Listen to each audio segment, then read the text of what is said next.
사랑으로 말씀이 삶으로 생명까지 부활 후 두 번째 주일 함께 예배하는 모든 분들을 진심으로 환영하고 축복합니다.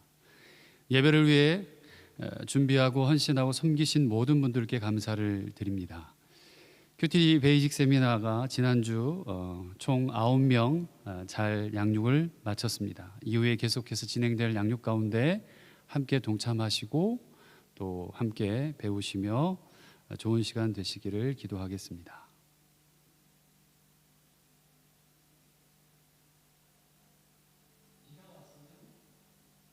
뜨는 날이 있겠죠. 하나님의 은혜라는 것은 어린아이와 같았던 이 교회를 하나님께서 인도하셨다는 말이에요. 이 교회를 싸매시고 어르시고 먹이고 입혀서 이 자리에 세우게 하셨다는 거죠. 만약에 이게 성장이라고, 세상에서 말하고 하는 성장이라고 한다면 그 다음 꼭 기억해야 하는 과제가 분명히 있다는 거예요. 성경은 그것을 성숙이라고 얘기합니다. 성숙은 하나님께서 하신 은혜의 성장을 우리의 내면으로 옮겨가는 거예요. 내면으로 옮겨가는 것 중에 하나입니다. 몸이 큰 만큼 마음이 자라는 것이고 어린아이 같았던 것이 이제는 어른스러워진다는 뜻이에요. 그래야 그것이 건강하다고, 건강하게 자라고 있다라고 말할 수 있는 거죠.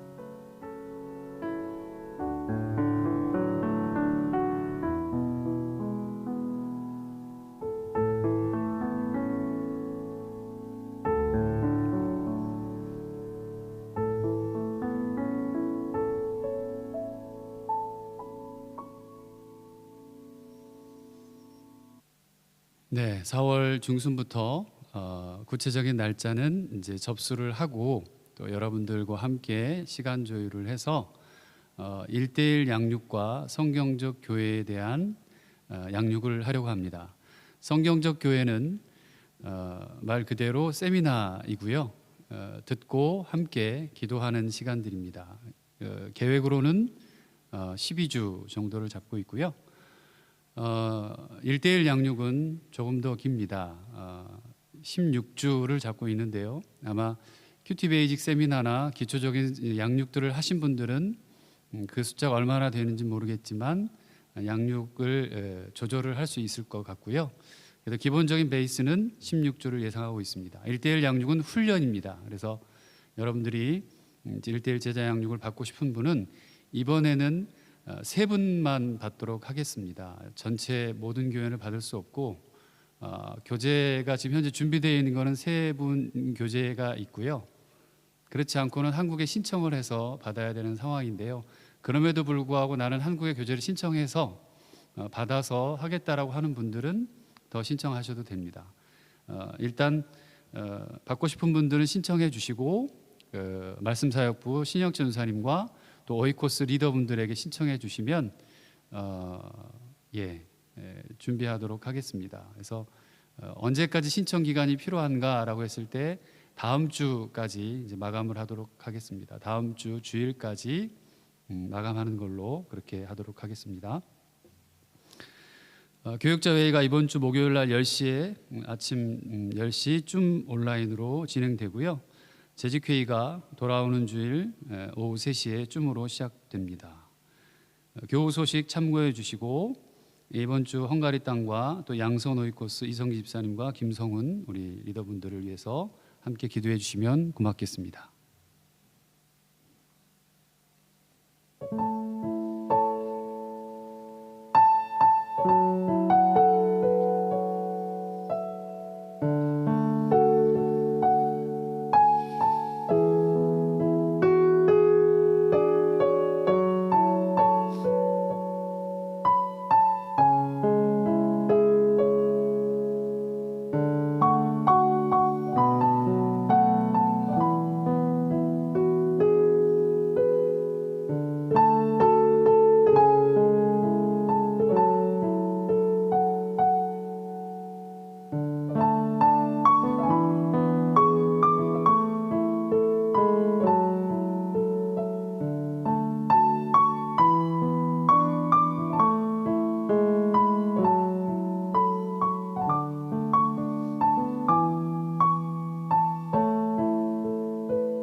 우리 주 예수 그리스도의 하나님 아버지께 찬양을 드립시다. 하나님께서는 그의 크신 자비를 따라 죽은 사람들 가운데서의 예수 그리스도의 부활을 통하여 우리를 다시 태어나게 하셨습니다. 재물이 너희에게 귀속되더라도 너희의 마음을 거기에 고착시키지 마라. 너의 보물이 있는 곳, 그곳에 너의 마음도 있다. 주님을 찾는 자는 다 주 안에서 즐거워하고 기뻐하게 하시느니라. 아멘. 거룩하신 하나님, 의와 진리로 이 땅을 밝히시는 섭리를 찬송합니다. 부활절 기간의 찬란한 햇살이 온 누리에 가득한 이 주일 아침에 주님의 성호를 높여 찬양 올립니다. 영광을 받아 주시길 간구합니다. 하나님의 거룩함이 나타나는 세상마다 정의가 살아 숨쉬게 하시며 고통의 역사가 거치게 하여 주시길 구합니다. 미얀마와 전 세계 전쟁과 반란, 고통 가운데 있는 곳의 평화와 사랑이 돕는 자의 손길이 향하게 하여 주옵소서. 이 예배가 진리를 찾는 자들에게 한 줄기 빛이 되길 소원드리며 예수 그리스도의 이름으로 간절히 기원드립니다. 아멘.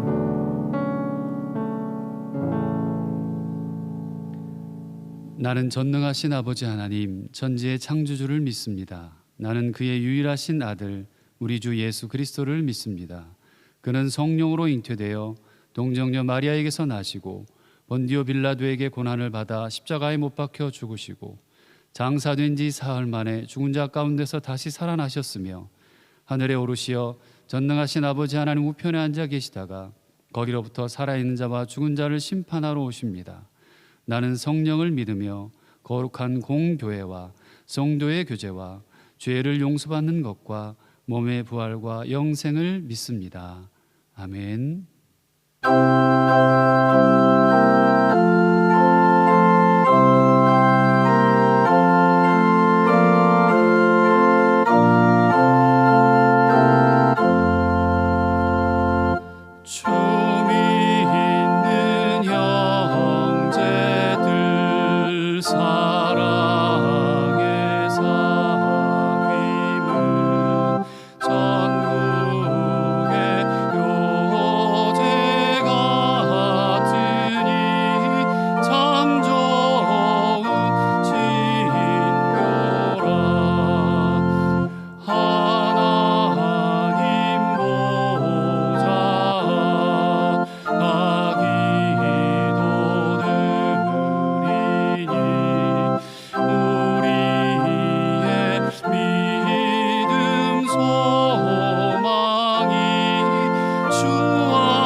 사랑이 많으신 하나님 아버지, 오늘도 저희가 예배를 드릴 수 있는 시간을 허락해 주셔서 감사합니다.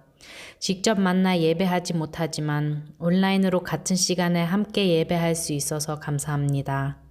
어려운 시기이지만 저희가 항상 감사한 마음을 잊지 않게 도와주시고 온라인 예배의 익숙함을 벗어나 빠른 시일 내에 다시 함께 모여 같이 찬양하고 예배드릴 수 있는 기대와 갈급함을 주세요.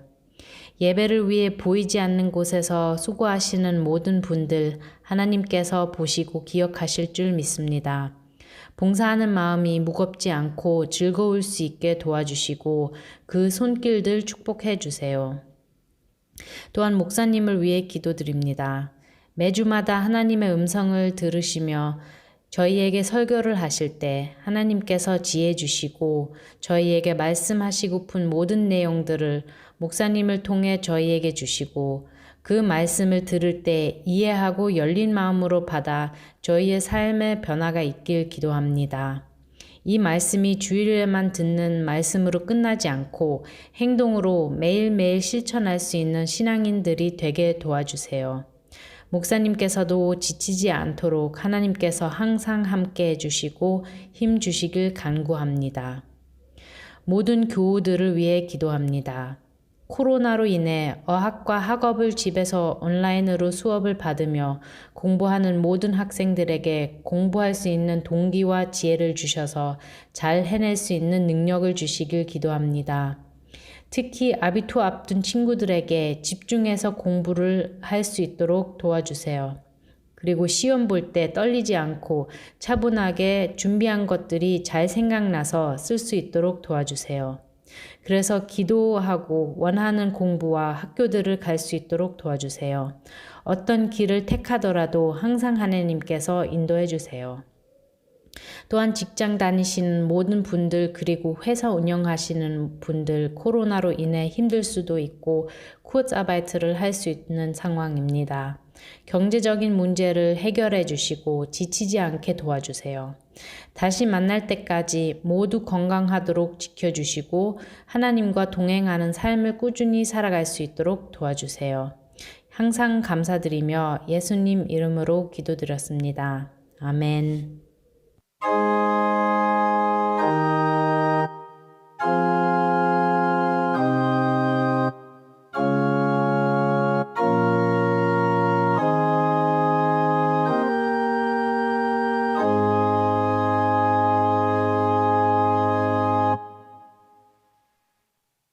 오늘 하나님의 말씀 출애굽기 25장 1절에서 9절 말씀입니다.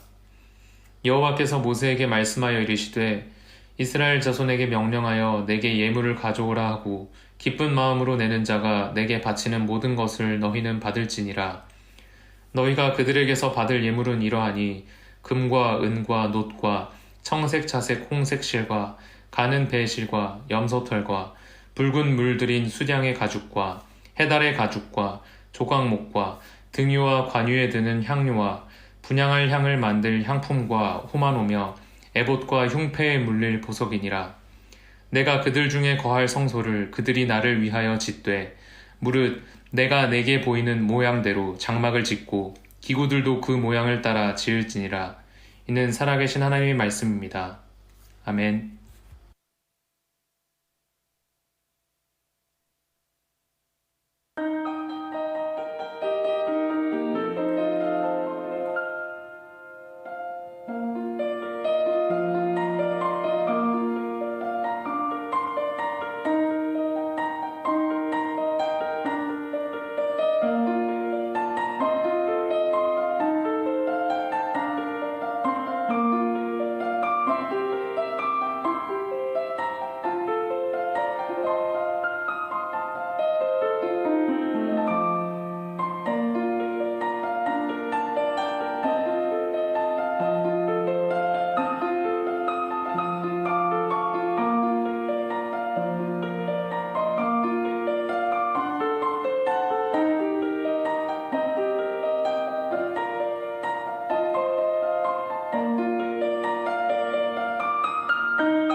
하나님,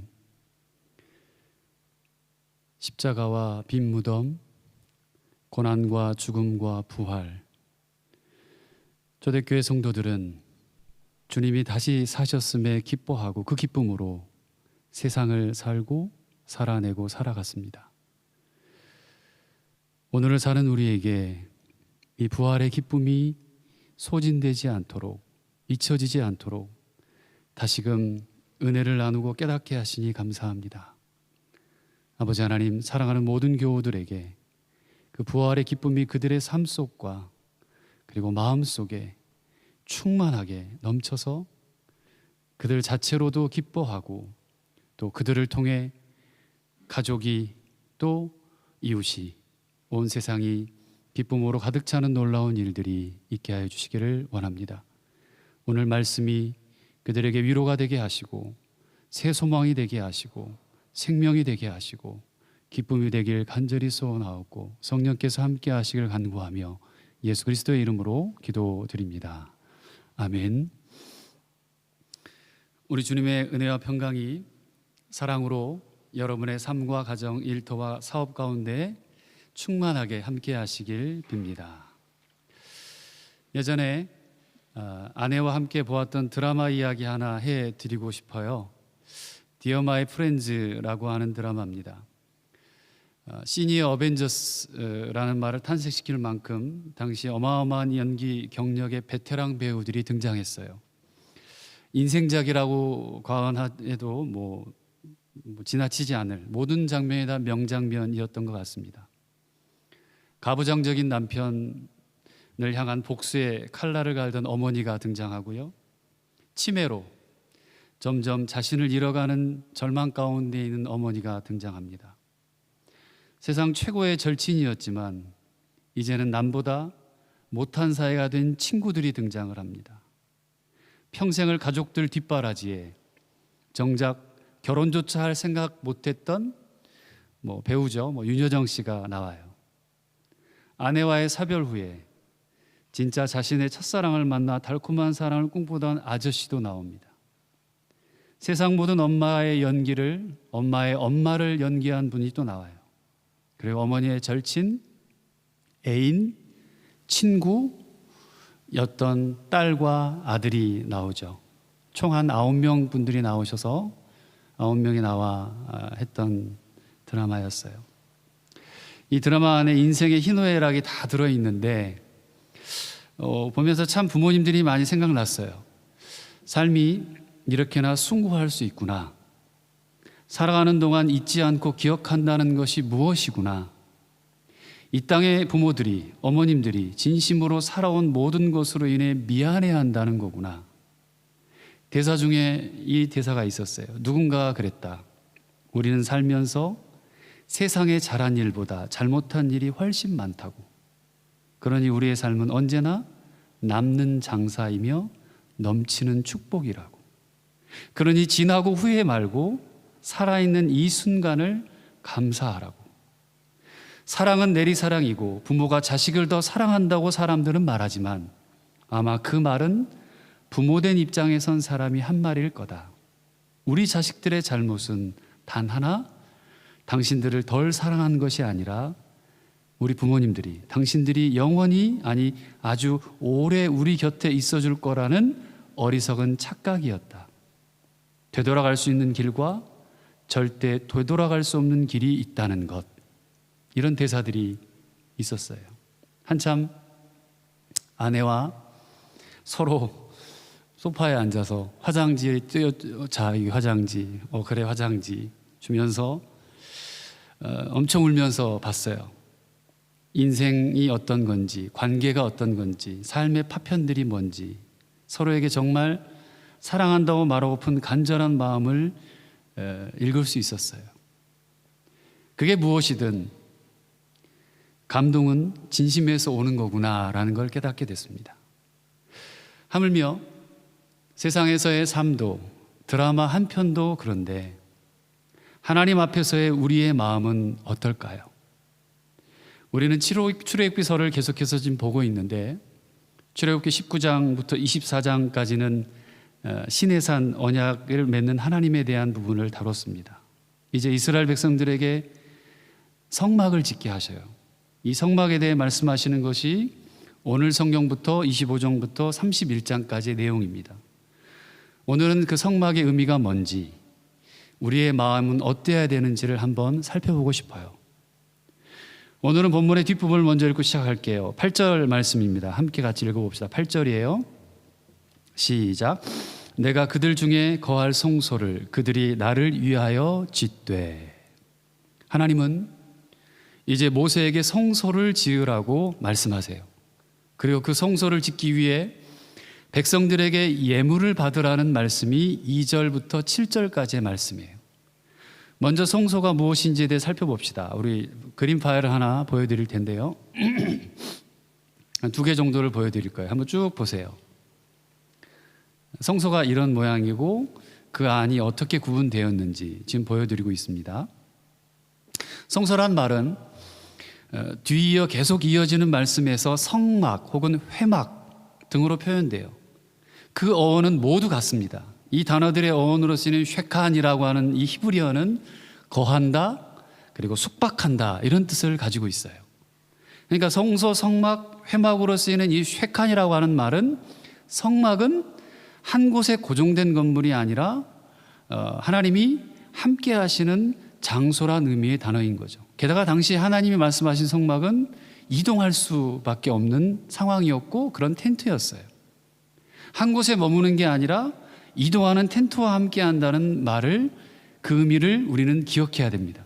다시 말하면 하나님이 당시 이스라엘 백성들과 함께 이동하겠다, 함께 동행하겠다는 표현이에요. 이게 성막이에요. 이 말씀은 이전에 읽었던 말씀이죠. 출애굽기 20장 24절 말씀과의 비교를 통해 더 잘 이해할 수 있을 텐데, 그 말씀에서 하나님은 토단을 쌓고 예배하는 모든 곳에 임하시겠다고 하셨어요. 성막이 없어도 제단을 쌓는 곳이면 어디든 하나님의 임재를 경험할 수 있었다는 거죠. 그럼에도 불구하고 성막을 만들어라 라고 하시는 이유가 있을 거예요. 그 이유가 하나님은 한순간도 빠짐없이 늘 너희들과 함께하고 너희들을 이끌겠다라고 하는 분임을 알리는 거였습니다. 그래서 성경 신명기 1장 33절에 보면 모세는 이렇게 말해요. 1장 33절입니다. 같이 한번 읽어볼까요? 시작. 그는 너희보다 먼저 그 길을 가시며 장막 칠 곳을 찾으시고 밤에는 불로 낮에는 구름으로 너희가 갈 길을 지시하신 자이시니라. 하나님은 그렇게 성막을 중심으로 그들을 보호하셨고 인도해 내셨음을 광야 생활을 마쳐갈 때 모세에게 다시 한번 확인시키는 거죠. 하나님이 이렇게 동행을 알리시는 것이 성막이라면, 그렇다면 자, 우리의 편에서 한번 생각해 봅시다. 우리의 편에서 성막을 대하는 마음 혹은 자세로 한번 돌아가 봅시다. 하나님은 이렇게 성막을 통해 우리에게 보이시고 확인시키시고 만나주시겠다고 하시는데, 그럼 이 성막을 준비하는 우리의 모습은 어때야 될까? 오늘을 사는 우리가 2절 말씀이에요. 같이 한번 봅시다. 하나님의 임재를 경험하기 위해 이스라엘 백성들이 먼저 해야 할 일이 있었대요. 2절이에요. 시작. 이스라엘 자손에게 명령하여 내게 예물을 가져오라 하고 기쁜 마음으로 내는 자가 내게 바치는 모든 것을 너희는 받을지니라. 2절 말씀에서 중요한 단어 2가지를 찾아봅시다. 어떤 걸까요? 하나는 예물이고 하나는 기쁜 마음입니다. 그럼 예물은 뭐고 기쁜 마음은 뭘까? 이 단어의 원래 의미를 들어보면 그 나타내고자 하는 뜻이 하나로 보여요. 예물을 드렸다고 할 때 잘 들어보세요. 우리는 보통 어떤 생각을 하냐면 그걸 내가 가지고 있는 것을 드린다라고 생각을 해요. 예물이라고 했을 때 내가 가지고 있는 재화나 물건들을 생각합니다. 오늘 본문의 예물도 3절부터 7절까지를 보면 백성들이 가지고 있던 소중한 물건들이었어요. 다 하나하나가 다 값나가기도 했고 소중한 것들이었어요. 그런데 그 예물에 쓰인 그 히브리어 원어를 보면 테투마라고 하는 이 단어가 가지고 있는 원래 의미를 보면 뭐냐면 능동적으로 일어나다, 즐겁게 가져가다 뜻의 단어에서 유래했더라고요. 그러니까 이 예물이라고 하는 단어가 어떤 물건 어떤 재화, 돈, 이 의미보다는 그것을 드리는 자, 그 사람의 마음의 중요성에서 시작한 단어인 거예요. 이 예물이라고 하는 게. 그러니까 예물과 기쁜 마음 두 단어는 거의 동일한 의미를 가지고 있다는 거예요. 하나님은 당신의 임재 경험을 위해 성막을 만들라고 하시고 그 안에 기쁜 마음, 기꺼운 마음, 그리고 온전한 헌신을 요구하시는 거예요. 마음이 하나하나 모여 정성스럽게 만들어진 곳에서 하나님은 임재하시겠다라고 말씀하시는 거죠. 그게 백성들이 하나님과 동행하는 방법이었어요. 이게 성막의 바른 이해입니다. 다시 말하면 지금 여러분의 정성들, 여러분들의 정성이 하나하나 모아지고 만들어낸 곳, 그곳에 함께 하시는 하나님, 이것이 성막이라는 거예요. 여러분들의 정성이 없으면 성막도 없는 거예요.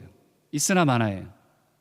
다시 말해 뭐가 있어야 된다고요? 여러분들의 정성이 모여있고 여러분의 정성이 있어야지만 성막이 존재하는 거예요. 그런데 어느 순간부터 이 성막의 의미가 변질됩니다. 변했어요. 우리가 성막을 광야의 교회라고 얘기한다면 광야 시절 출애굽이죠. 가나안으로 이제 들어가잖아요. 광야 생활하고 가나안으로 들어간 난 이후에 이 광야 교회가 어떻게 변합니까? 솔로몬 성전으로 변합니다. 바뀝니다. 그리고 솔로몬 성전 이후에 하나님께서는 성전에만 계시고 그렇게 생각을 해요. 하나님을 제한하고 성전 자체에 큰 의미를 부여하는 성전 숭배 사상이 등장합니다.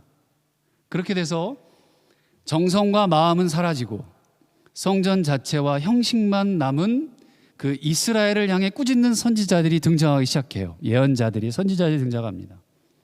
이사야 선지자가 대표적인 분이셨어요. 한번 이사야서 한번 읽어봅시다. 66장 1절 2절이에요. 같이 한번 읽어봅시다. 시작. 너희가 나를 위하여 무슨 집을 지으랴? 내가 안식할 처소가 어디랴? 나 여호와가 말하노라. 내 손이 이 모든 것을 지었으므로 그들이 생겼느니라. 무릇 마음이 가난하고 심령에 통회하며 내 말을 듣고 떠는 자 그 사람은 내가 돌보려니와. 하나님은 우리가 만든 성전에 계신 것이 아니라 가난한 마음, 통회하는 마음으로 섬기는 자들에게 함께 하신다는 거예요. 그런데도 이 성전을 향한 끊임없는 외적인 추구죠. 외적으로 어떻게 하면 잘 만들까? 이후에도 계속 지속되어 현대교회까지 오늘까지 이어진 거죠. 저도 꼬맹이 때죠. 국민학교 다닐 때도 생각해 보면 교회를 굉장히 중요하게 여겼어요. 성전이라고 그랬죠. 그때도 성전은 이렇게 얘기합니다. 우리 부모님도 그런 얘기 하셨고 목사님들, 전사님도 그런 얘기를 많이 하셨어요. 하나님이 계신 곳이기 때문에, 성전은 하나님이 계신 곳이기 때문에 가장 좋고 아름답게 지어야 한다. 그 말을 많이 들었어요. 성전을 짓기 위해서 집도 팔고 논도 팔고 심지어 아무것도 없는, 안 한 논도 밭도 없어, 이런 분들은 전세금이라도 하든지 빚이라도 내서 성전을 짓는데 해야 된다. 그 참된 도리다라고 여겨지기도 했어요. 실제로 저희 부모님도 그랬고요. 지금도 교회는 점점 더 화려해지고 편리하게 바뀌어가요. 대형 교회라면 교회 건축에 수백억을 쏟아붓는 것이 일반화돼 버렸습니다. 이제는 뭐 10억은 아무것도 아니에요. 2, 30억 기본, 뭐 50억, 100억, 200억 그래요. 가장 좋게 가장 아름답게 하나님의 전을 만들어야 한다는 생각이 아직도 교회 안에 넓게 퍼져 있는 게 현실입니다. 교회를 그렇게 짓는 이유가 있을 거예요. 짓는 이유는 두 가지일 겁니다. 빌렸으니까, 미태를 내거나 작으니까 불편해서, 사람들이 너무 많이 몰리니까, 많이 불편하면 어떻게든 해결해야 되니까. 그런데요, 저는 조금 불편해도 만족할 줄 아는 것이 1차적인 그리스도인의 모습이어야 한다고 생각을 해요. 저는 지금 우리가 드리는 이 도로툼 성결교회 이 예배 공간에서 이렇게 모일 수 있다는 것 자체가 얼마나 감사한지 몰라요. 2년 전이죠. 2년 전, 3년 전인가요? 저희 교회 이 건물을 사용하는데 부담이 되고 또 밑에도 많이 올라가서 한동안 교회를 꽤 알아보러 다니고 실제로 보기도 했고 그랬는데 결국은 멈췄죠. 또 그리고 이어서 코로나 때문에 지금 상황이 이렇게 됐습니다만, 교회를 하면서 우리의 편안함을 더 추구하다 보면 분명히 하나님의 일보다 그 불편함을 해소하는 일에 더 신경이 가요. 하나님의 일보다. 본질보다는 비본질에 더 에너지를 낭비한 일이 생길 겁니다. 하나님 보시기에 좋으실 리 있을까요? 없을까요? 분명히 저는 없다고 봐요. 교회 건축에 또 하나의 이유가 있습니다. 큰 꿈이 있고 큰 비전이 있습니다. 우리 교회가 엄청 커서 많은 부분들을 섬길 수 있을 거야. 또 전 세계에 선교를 많이 해야 돼. 어떤 꿈과 비전을 이루기 위해서 미리 준비해야 한다는 거예요. 하지만 이런 경우 대부분 더 많은 성도를 드리기 위해서 더 큰 교회를 향한 욕심이 드러난 경우인 것이 많을 거예요. 목사도 그렇고 교회도 마찬가지입니다. 도대체 그러면 교회가 뭐냐? 교회가 뭐길래 이렇게 논란이 되는 걸까요? 우리는 교회를 말하기 위해서는 교회가 무엇인가에 대한 정확한 이해를 가져야 돼요. 아까 광고에도 얘기했습니다만 이번은 교회에서 성경적 교회에 대한 세미나가 개설됩니다. 양육을 합니다. 성경에서 얘기하는 교회가 무엇인지 제대로 알고 신앙생활을 해야 돼요. 교회를 다니는 모든 사람들이 교회를 잘 알지 못하는 경우가 태반이에요. 안타까워요. 앞서 살펴본 구약의 성막은 우리가 성막은 하나님의 임재의 장소였습니다. 교회는 하나님의 임재의 장소였어요. 하지만 성막의 더 중요한 의미는 하나님께서 만나주심을 알게 하시는 배려에서 시작된 거예요. 그리고 그 만남은 일방적인 게 아니라 백성들의 마음이 모아지고 드려지는 것에서 가능하다는 것을 분명하게 하셨어요. 오늘 본문에도 2절에서 마음으로 준비된 예물을 드리게 하셨잖아요. 그리고 8절을 보면 하나님을 위해 백성들에게 직접 만들라고 명령하셔요. 9절을 보면 그것도 하나님의 지시에 따라 그대로 만들기를 명령하셔요. 그러니까 오늘 25장부터 31장까지는 성막을 위해 세세하게 알리시는 하나님의 명령이 나와요. 그리고 35장부터는 이스라엘 백성들이 자원하는 마음으로 예물을 드리는 게 나오고요. 그들이 하나하나 하나님의 말씀하심에 따라서 철저하게 마음과 정성을 다해 만드는 어떻게 보면 역동적인 그런 장면들이 이어져요. 그리고 마지막 40장에서 임재하시는 하나님을 보게 돼요.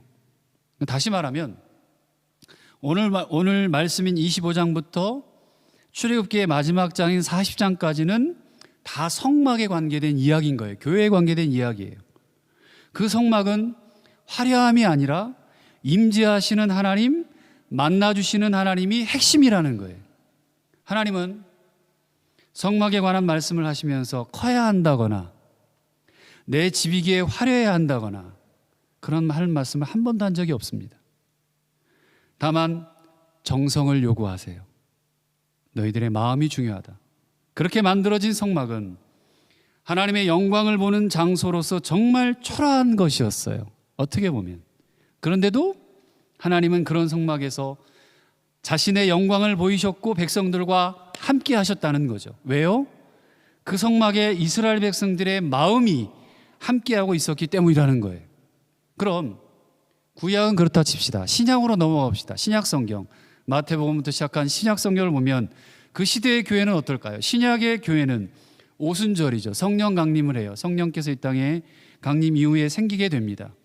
오순절 사건 이후에 예수님의 이름으로 모이고 예배하기 시작하면서부터를 교회라고 불러요. 그런데 그 시절 초대교회는 약 100년간 건물이 없었어요. 약 100년 동안 교회라고 하는 건물이 없었어요. 헤롯 성전이라는 곳이 그 뜰이나 회당, 야외 혹은 가정 등이 예배의 장소로 사용된 거죠. 그러다가 교회가 커지면서 모임이 커지면서 필요에 의해 2세기 중반, 약 2세기 중반 때부터 교회당이 생기기 시작합니다.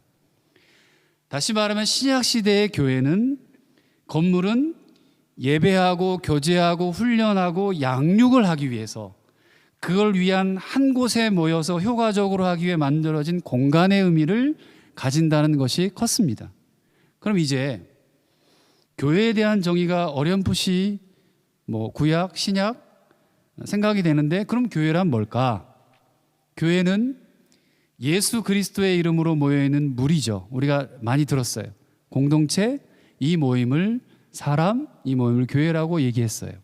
그래서 하나님은 이렇게 예배하기 위해 모여있는 우리의 마음을 보시는 분이시지, 지금 우리가 예배 드리는 공간, 화려함을 보지 않으신다는 거예요.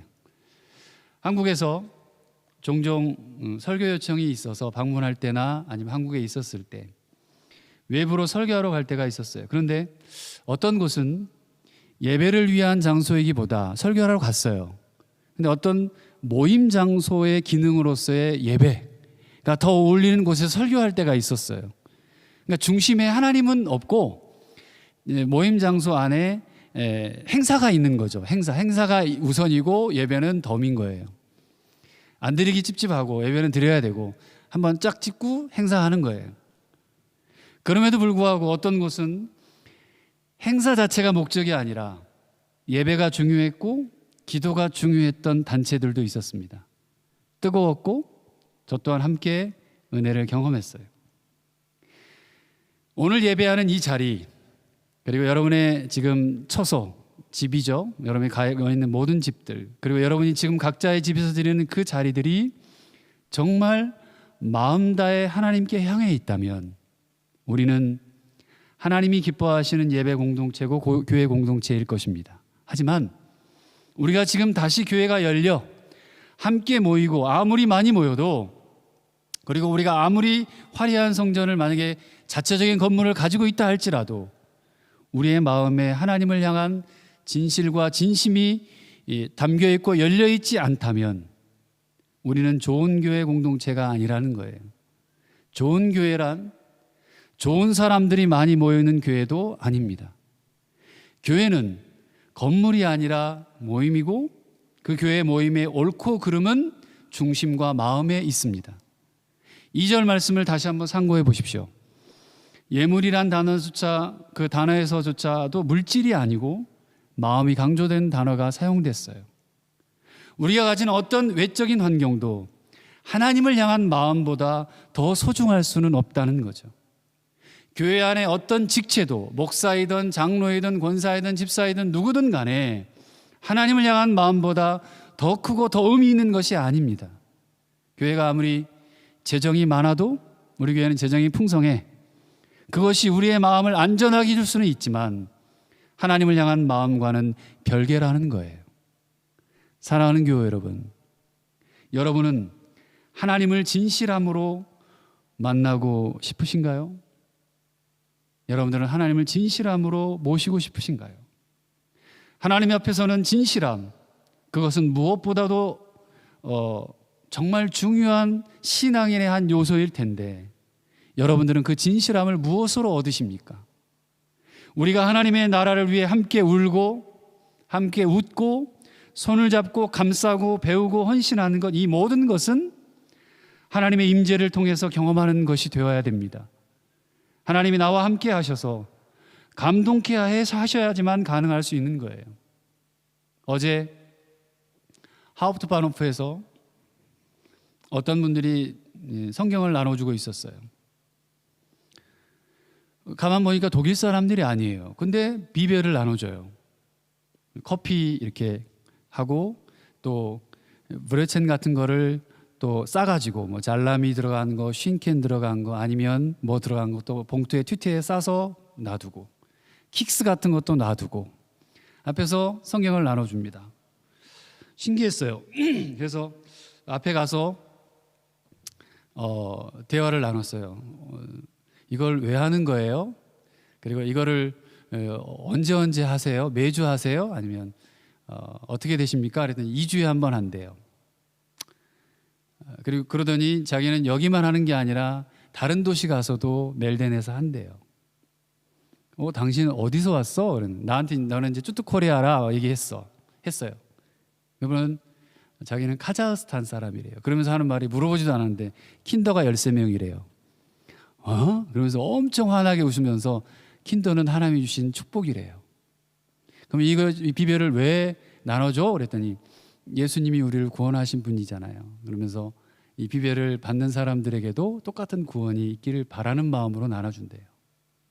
독일 사람도 오고 무슬림 사람들도 방문하고 한 10분 정도 서서 가만히 지켜보면서 대화 나누면서 봤더니 사람들이 와서 비별 받아가고 킥스도 받아가고 커피도 받아가고. 그분들은 왜 그렇게 나와서 성경을 나눠주고 있을까요? 감동이 없으면 못하죠. 하나님이 함께 하시지 않으면 못해요. 교회는 그리스도인들의 모임입니다. 그 모임에는 하나님이 거하셔야 돼요. 하나님이 없는 일, 하나님이 없는 행사, 하나님이 없는 나눔, 하나님이 없는 모임들, 그렇죠? 그냥 서로 위로하고 끝납니다. 서로 좋은 조언해주고 끝나고 경험 나누고 끝나고. 하나님은 초라한 단이라도 토단이라고 할지라도 당신을 기념하는 곳이라면 함께 하신다고 분명히 말씀하셨어요. 출애굽기 40장 뒷부분을 보면 하나님께서 백성들의 피와 땀이 섞이고 정성과 순종의 마음이 모여 만들어진 성막에 임하시는 장면이 나와요. 얼마나 감격스러운 장면인지 상상해 보십시오. 우리가 예배드리는 이곳, 또 여러분들이 예배드리는 그 가정, 그곳에 주님의 예배 가운데 임재가 있고 내 가슴이 뜨겁고 예배에 감동이 있고 위로가 있으며 능력이 있고 충만함이 있다면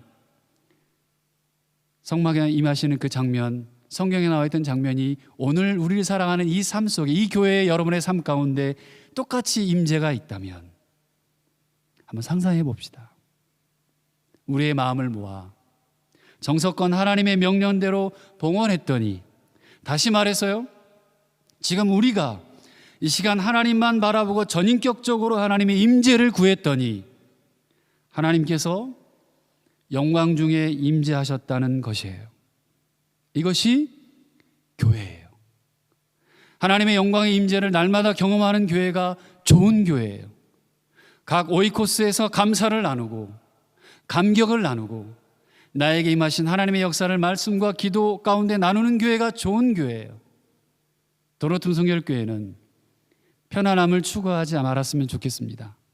그때부터는 내리막길입니다. 도로툼 성결교회는 화려하지 않아도 좋습니다.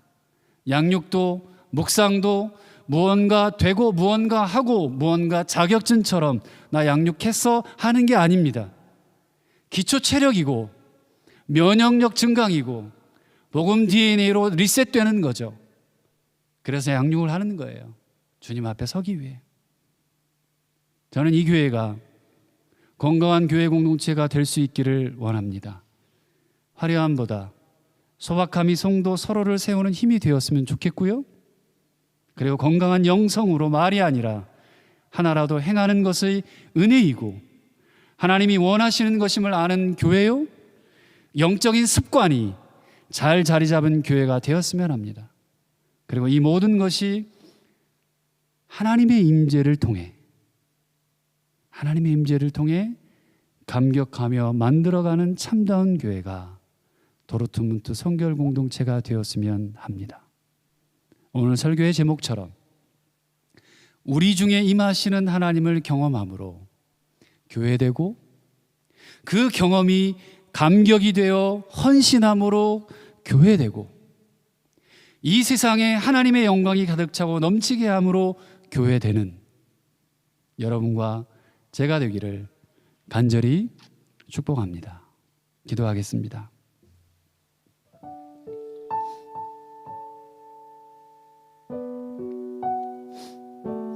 오늘 말씀 생각하며 말씀을 새기고 순종하는 기도를 합니다. 내가 너희 중에 거하겠다. 비본질에 너무 묶여있는 현대 교회들을 봅니다. 본질이 무엇인지, 또 예물을 드린다는 것이 기쁜 마음이 무엇인지를 다시금 깨닫게 하십니다. 여러분 안에 기쁜 마음으로 예배하고 있는지, 기쁜 마음으로 주님께 헌신을 하고 있는지, 기쁜 마음으로 지금 이 순간 예배를 드리고 있는지 다시금 체크리스트에 하나하나 여러분 한번 체크해 봤으면 좋겠어요. 내가 너희 중에 함께 하겠다. 하나님의 임재가 없으면 예배도 교회도 우리 신앙인의 삶도 헛되고 헛될 것입니다. 무엇으로 자랑할 수 있겠을까요? 무엇으로 하나님의 영광을 나타낼 수 있을까요? 내가 무언가를 해서 아니잖아요. 내가 무언가를 드려서 아니잖아요. 우리는 아무리 내가 무언가를 100억을 드리고 200억을 드려도 마음이 없으면, 그 마음의 중심에 주님이 없으면 아무 소용이 없어요. 기초 체력, 면역력, 복음 DNA가 여러분 안에 다시금 새롭게 세워지고 리셋되시기를 바라요. 우리 기도합시다. 말씀 생각하면서 하나님, 내 지금 삶이 어떻습니까? 우리 교회들이 어떻습니까? 주님, 내가 지금 어떻게 살아가고 있나요? 무엇을 놓쳤나요? 무엇을 잊었나요? 무엇을 본질에서 벗어나서 살고 있나요? 영적 습관이 어떻나요? 우리 고백하면서 기도하며 나아갑시다. 기도하겠습니다. 하나님 아버지 하나님,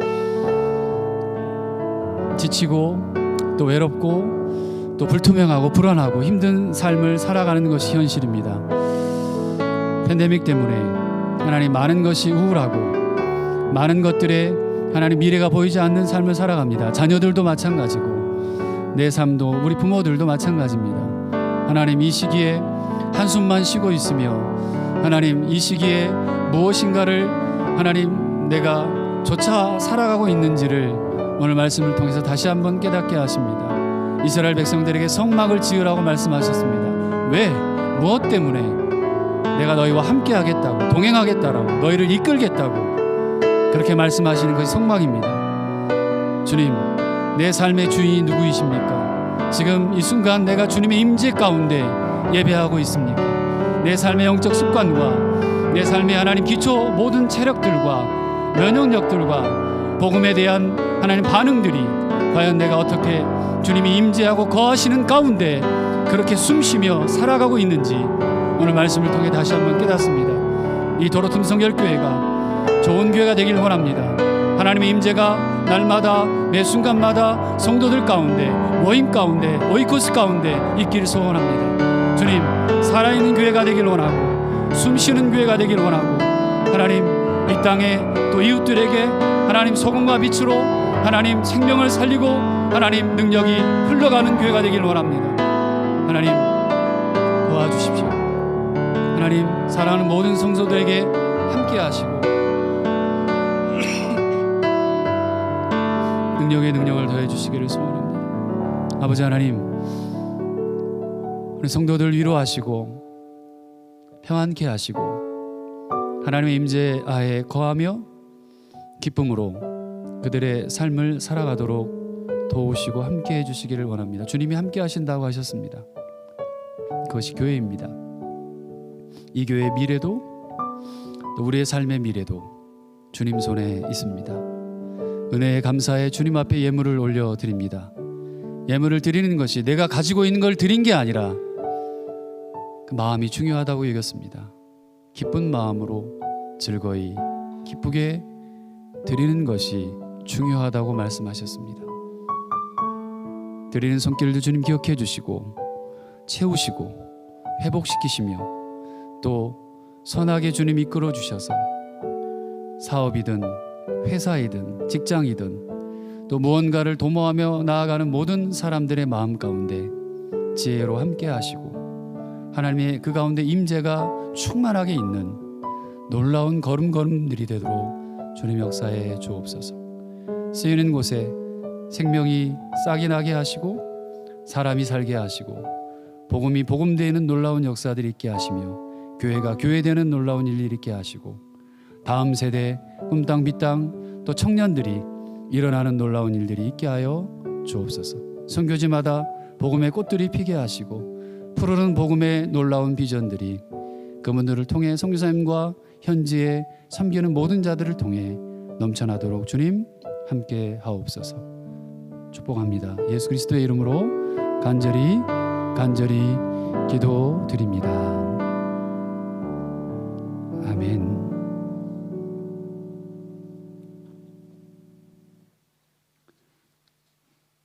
위탁의 말씀입니다. 내가 곧 생명의 떡이니 내게 오는 자는 결코 줄이지 아니할 터이니 나를 믿는 자는 영원히 목마르지 아니하리라. 예수님의 말씀입니다. 예수께서 친히 나무에 달려 그 몸으로 우리 죄를 담당하셨습니다. 그러므로 예수 그리스도의 사람들은 그의 죽으심과 부활, 승천과 다시 오심을 마음에 새겨 항상 복음으로 생명까지 나아가는 삶을 살아야 합니다. 소금의 삶, 빛의 삶을 살겠습니다. 화평케 하는 자가 되겠습니다. 소외되고 연약한 자들을 위로하고 섬기며 내가 인정받으려 하기보다 먼저 남을 있는 그대로 인정하겠습니다. 고난의 아픔이 있어도 기쁨으로 순종하겠습니다. 주님께서 함께 하십니다. 주님의 뜻대로 붙드시며 복음으로 제자로 살고 생명을 살리기까지 주님의 뜻대로 인도하소서. 아멘. 지금은 우리 주 예수 그리스도의 은혜와 하나님 아버지의 크신 사랑과 성령님의 함께 하시고 도우시며 위로하시고 치료하시는 충만의 역사가 내가 너희와 함께 하겠다고 너희 중에 거하겠다고 말씀하시는 그 주님의 임재의 놀라운 은혜가 오늘 그렇게 살기로 다짐하는 주님의 임재와 함께 동행하고 주님의 임재와 함께 살겠다고 다짐하고 소원하는 사랑하는 모든 교우들 위해 그 교회 위에 온 세계 위에 이제로부터 영원토록 함께 하옵시기를 간절히 축원하옵나이다. 아멘.